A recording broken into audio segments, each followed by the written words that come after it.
Tingnan nyo to guys. Ayun, kunwari nalaglag yung apple guys. Kinuha ni kuya. Ayun tatay.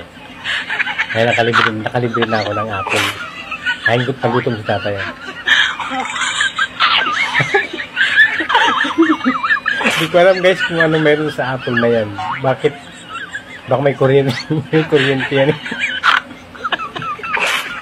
Na-prank si kuya. Siya tatay. Masakit ang ngipin niya.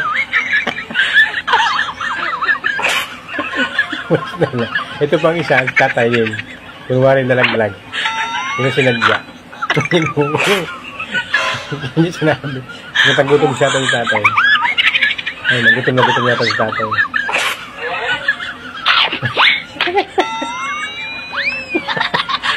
Pati postisyon yung tatay nalaglag.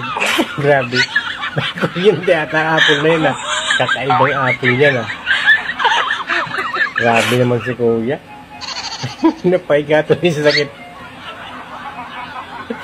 Sakit ng ngipin si tatay. Grabe.